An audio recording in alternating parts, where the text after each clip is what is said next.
Pathophysiology is a mystery. Let's find out how. What would happen if you were transfused with 20 units of blood, all at once? Sounds like a sci-fi scenario, right? But let's dive into the real science. The average adult has about 4.5 to 6 liters of blood, which is roughly 8 to 12 units. Now imagine flooding the body with almost twice that amount, an overwhelming 20 units. Here's what would happen, step by step. First, the cardiovascular system gets overloaded.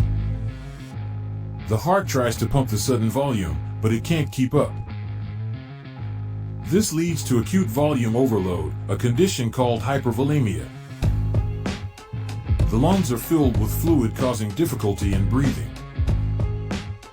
As pressure builds in the blood vessels, fluid leaks into the lungs, causing pulmonary edema.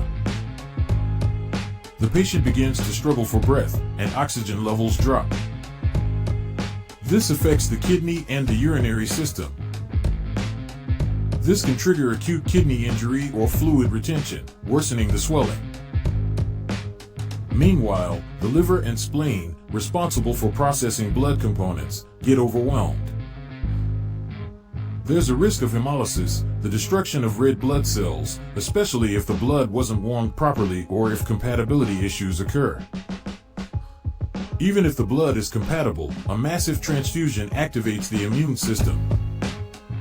The immune cell begins to release chemical substances which causes massive inflammation.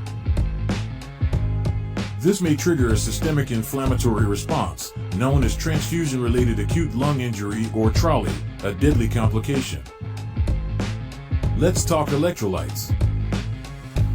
Massive transfusion causes a drop in calcium levels because citrate in stored blood binds calcium. This leads to hypocalcemia, causing muscle spasms, cardiac arrhythmias, and potentially cardiac arrest.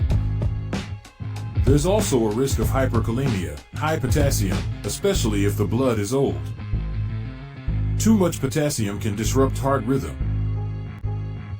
The clotting system becomes unbalanced. Stored blood lacks functional platelets and clotting factors. So, while you're flooded with red cells, your ability to stop bleeding actually worsens. This leads to a dangerous state called dilutional coagulopathy. In real clinical settings, transfusing 20 units might only happen during trauma resuscitation, and always with strict monitoring, balanced components, and supportive care. So, can you survive 20 units of blood at once? Only with expert care, the right balance of blood components, and constant monitoring. Stay curious. Stay informed and subscribe to the channel.